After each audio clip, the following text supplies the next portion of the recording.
Yeah, I mean, and that's great. If the DA doesn't understand why I'm asking a question, then probably a juror doesn't get why I'm asking this question. Of course, I will, in my closing argument, painstakingly make all the inferences for them, because they may not know what I'm doing and why I'm doing it, because maybe I didn't allude to it in my opening statement. I wanted to be surprising. I didn't want the DA to know, so they would maybe not do something. You have to be very strategic at trial. Like, you give the information that you need to, but you don't want to give too much so they can anticipate the direction you're going by virtue of a question you're asking, prep the witness for that question, and then you don't get the element of surprise, and they can be prepared to do their little lie or little workaround. Because, at the end of the day, the only good stories that are worth telling are ones that are true.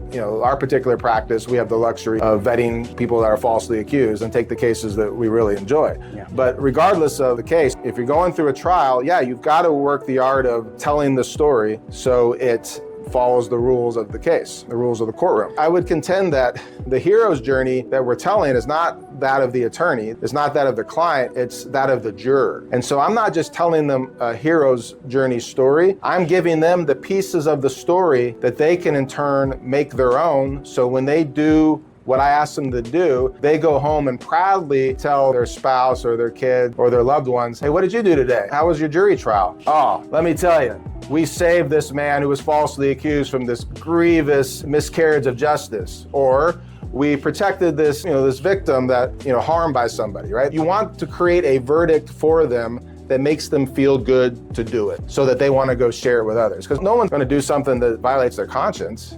Right? Technically, the weight of the evidence wasn't sufficient to prove the case. We feel real shitty about it. No, you want them to be like, motherfucker, we protected the next guy who's falsely accused by letting this piece of shit off because he's not the hero, right? I'm the hero for protecting the justice system as a juror to make sure that these shitty cases don't get through. Even though he's probably guilty, he probably did it, but they didn't prove their case beyond a reasonable doubt. That's the foundation of not just the criminal justice system, but of a civilization that works without having chaos and injustices, right? If you can't trust that the government is being held to this burden, what's going to happen to you if you're falsely accused or your uncle or brother? Especially when the government has pretty much unlimited resources. And even our clients, it's very, very hard to keep these cases going and to get all these experts and all these witnesses. And I mean, the state can pay for that. And that's kind of something that we've talked about is that, at the end of the day, if the DA gets a not guilty verdict, they're like, oh, shucks, and they can go and, have a steak dinner with their wife or husband or whoever.